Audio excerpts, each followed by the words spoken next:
She took my heart and left me broken.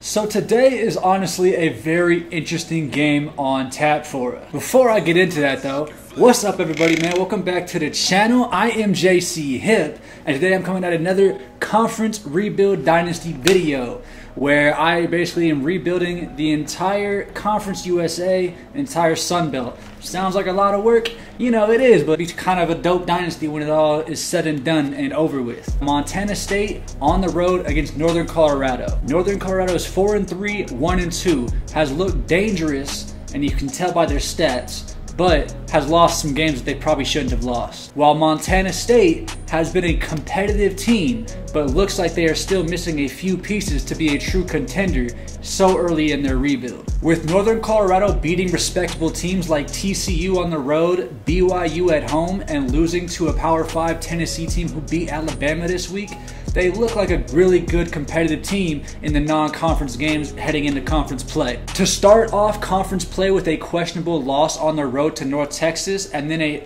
really surprising win at home against Sacramento State, it kind of has put this team on the what are they going to be. Then a tough loss by 1 point to Ball State on the road has pretty much put a damper on this team with any hopes of winning the conference with North Dakota State in their division, but they can still play spoiler and they can hope for the best outcome. They are a very talented team that nobody should be able to sleep on. While Montana State has had some battles against Minnesota and won in overtime, a 1 point loss to Boise on the road, beating Kansas, losing in a defensive battle on the road to Weber State 14-23, shutting out a surprisingly tough NAU team 17-0, and losing against one of the better surprise teams in this conference, Illinois State, 27-21. But you could also give credit to the fact that they were at home for both the Northern Arizona and Illinois State game being the deciding factor in why they were able to come out with a dub. But a win is a win, and if it's against good competition, that's still a big deal. While they have to get over the hump that is this upset alert game on the road against Northern Colorado. But if they can come out of this game with a win, they will go in basically a winner-take-all matchup in Week 10 against North Dakota State, who's going to be 7-1, and Montana State would presumably be 5-2 at home, with the win giving either team the lead for the East Division. I was about to say West, the East Division.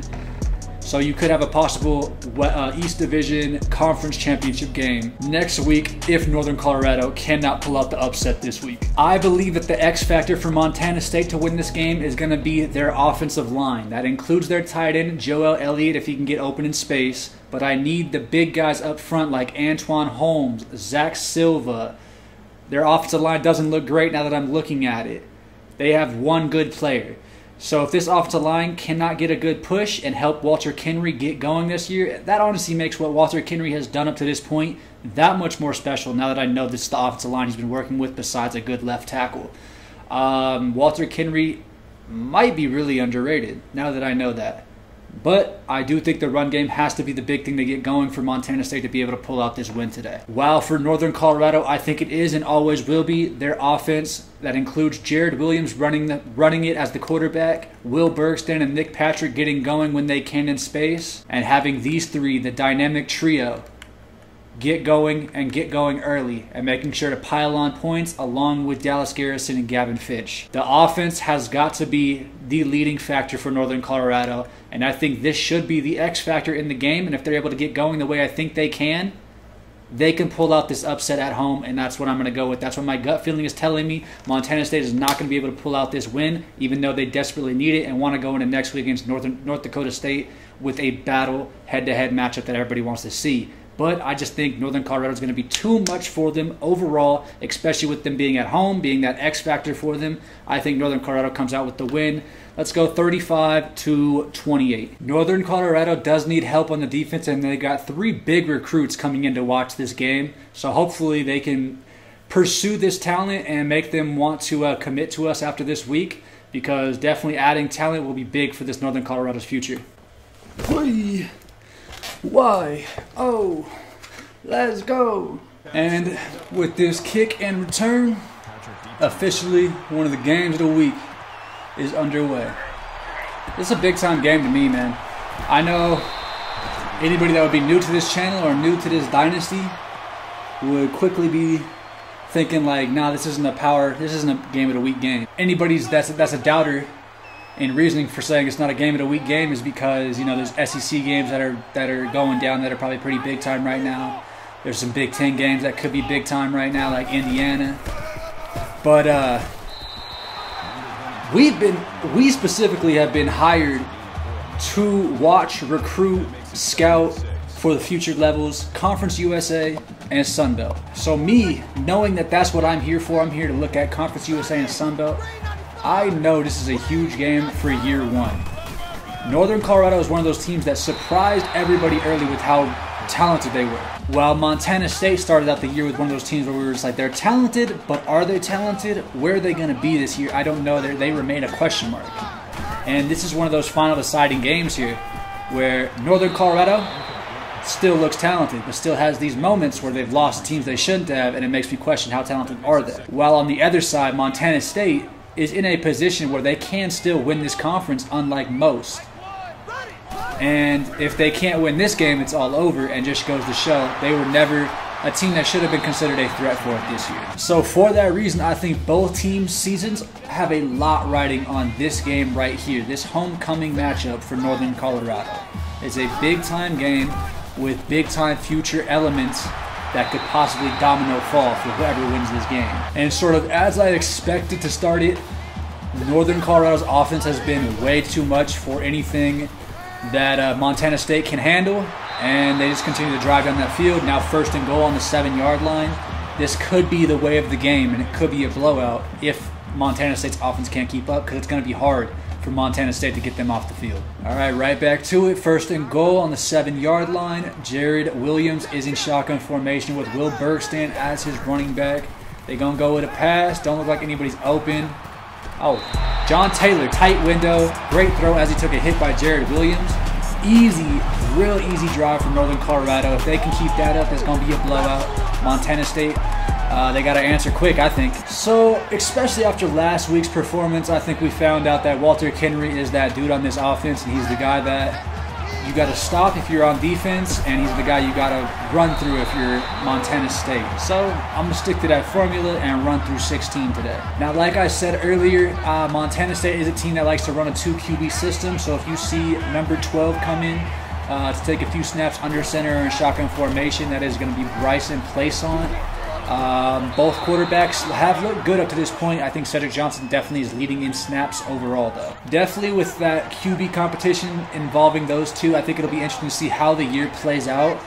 Who ends up with more snaps overall to end the year, and who looks the best at the end of the year for Montana State's QBs, because are both of them going to stay and try to do another quarterback competition year 2 version, or is somebody going to transfer and say, I'm going to go get my PT time now? Both Cedric Johnson and Bryson Plaisant will be juniors next year, which means they only have 2 years of eligibility truly left. So to go into it, their junior year, their first year as an upperclassman with another quarterback competition sharing 50-50 of the snaps, I don't know if both quarterbacks are going to want to do that, and maybe they want to go somewhere else to better their future and better their chances at going to the NFL. Walter Kenry isn't necessarily struggling to get going, but he hasn't had that breakaway play right off the bat. He doesn't look like he's super energized up right now, but the passing attack is being able to continue to move the chains as well. So far up to this point, I think we're on the 6th play of the drive. We have yet to see Bryson Plaisant. It's been all Cedric Johnson, so be interesting to see when Plaisant gets a chance out there. I did say Northern Colorado doesn't have necessarily the most over-talented defense on them this year. I do really like their duo on the left side, which would be their right outside linebacker and right end, Jamal Newberry and J.R. Paul. I think both of them have a lot of talent and have gotten going pretty early this year with a good respectable amount of tackles in the backfield as well as sacks. While looking at the rest of their team, their middle linebackers isn't much names worth mentioning, while their cornerbacks haven't done much this year either. But those 2 safeties, Chris Green and Cedric Morris, have been big-time players, and we actually do have Bryson Plaisant on the field for the first time today, and he's scrambling outside the pocket. J.R. Paul is slowly tracking him down, able to bring him down from the back. Not quite a sack, but does force the fumble from behind. Luckily for Playson, it goes out of bounds, and they get to live for another down. All right, 2 offensive plays for Bryson Playson for QB, and now a 3rd and long coming up. I think it's the first 3rd and long of the drive. Cedric Johnson, can you answer the first down call for us? Not quite, almost. He could have caught that just over the back shoulder, but 4th down, Northern Colorado gets out. We do have a really solid, I think, freshman or sophomore kicker named Ben Curry. 50-yard field goal, I think we got that in the bag. We don't. He's got to work on his leg power for sure as a freshman or sophomore. That's a bummer that we couldn't hit that 50-yarder. So the big concern for this Montana State defense is they have a ton of talent in their front 7 and their back 2, but they only have one cornerback that I respect in Jason Goff.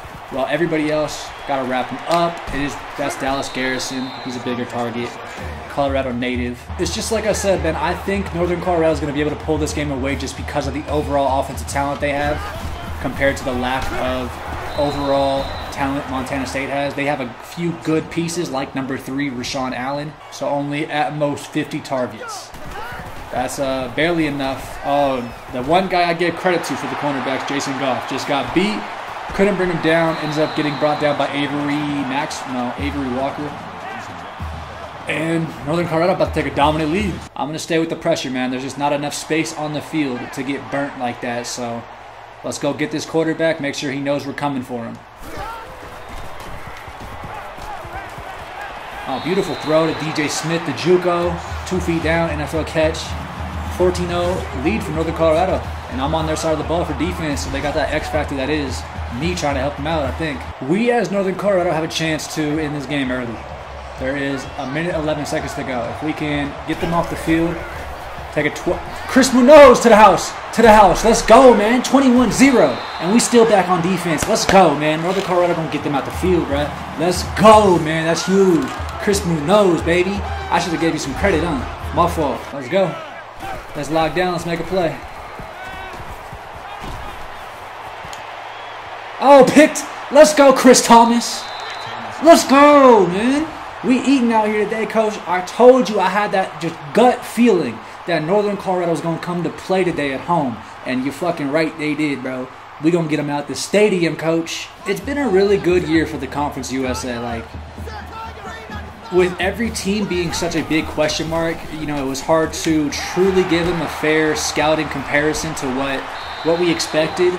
But it's been fun, man, to see these teams and what they actually are capable of and how different they all are, and just the difference in play style and difference in wins and losses to who they won and lost to. Like, it's just been an incredibly interesting year 1, and it's going to be able to help us predict much more accurately for what is to come for these teams in the future. That is next year, the year after that, and the year after that.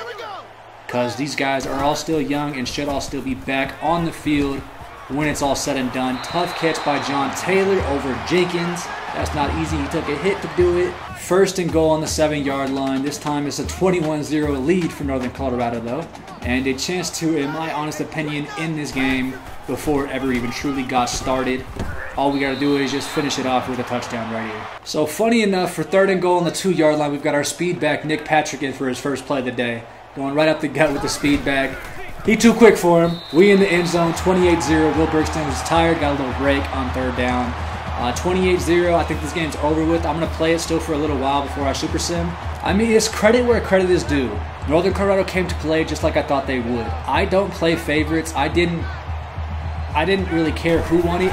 Everything in my body and my conscience was telling me, like, Northern Colorado's going to come to play today. Montana State are a 50-50 team, man, and they've been that way this whole year. And I thought this was the first chance it really felt like the conference was theirs to grab this week and next week. But I just had a feeling they were going to look over this Northern Colorado team and be excited for that. Damn, hard fought. You ended up getting no yards because you got back up. But Walter Kenry is a beast. When I knew in my heart as the analyst, as the scout, as the dude that's talking about this game, I knew Northern Colorado was incredibly talented. Probably just more talented in the slightest than Montana State is overall. just because of how lethal one side of the ball is for Northern Colorado. And I thought it was going to be a game that was a little bit closer, but Northern Colorado was ahead for the majority of it. I am still trying to make a drive with Montana State real quick. Let's get 7 on the board before half. We, as Montana State, do get ball at half. The game isn't over if we don't want it to be. We just got to get fighting. Almost a good throw on the run, though. And I'll be honest, it probably couldn't have been a worse game for Montana State. I think the final score was something around 65-14. Northern Colorado did their thing, man. They really did. I said that they have a really talented offense. Their defense did what they had to do for the most part today, holding Montana State to 14. Respect there.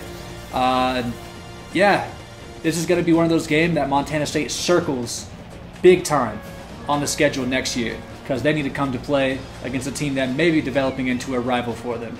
Right now, the only rival Montana State has is North Dakota State. That's next week. But this game was ugly, and Montana State will get to be at home next year against Northern Colorado, which should hopefully switch up the score a little bit for them. Walter Kenry never was able to get going. They were too far behind to really run the ball today. He averaged 3 yards a carry, 1 touchdown. As for Northern Colorado, Jared Williams was player of the day, 18 for 31, 322 yards, 3 touchdowns, 1 interception. Definitely looked like the leader on the field today. While Will Bergston continues his string of 100-yard games, finishing with just that, 100 yards and 1 touchdown on 22 carries, while Nick Patrick was the touchdown playmaker today with 3 from 14 for 69 yards. Charles Maxwell got a huge day today, 5 for 121 in the touchdown. John Taylor just behind him, 5 for 93. And everybody else did their thing, while JUCO also got a touchdown, 3 for 50, man. I mean, we really, for Northern Colorado, did whatever we wanted. It was the perfect game for us. All right, man, and that is the end of the video. As you can tell, Northern Colorado dominated. Thanks for watching. I do appreciate it, man. I am JC Hip. I hope you guys enjoyed the video. If you guys are new here and enjoy the type of content that I'm making, don't forget to hit that subscribe button. If you guys enjoyed the video, do hit the like button for me, only if you did like it, though. And I'm going to catch you guys in the next video, man. I am JC Hip. And I'm out, boys. It's power, it's focus, it's balance, it's motion, it's patience, it's golden, it's everything in one moment.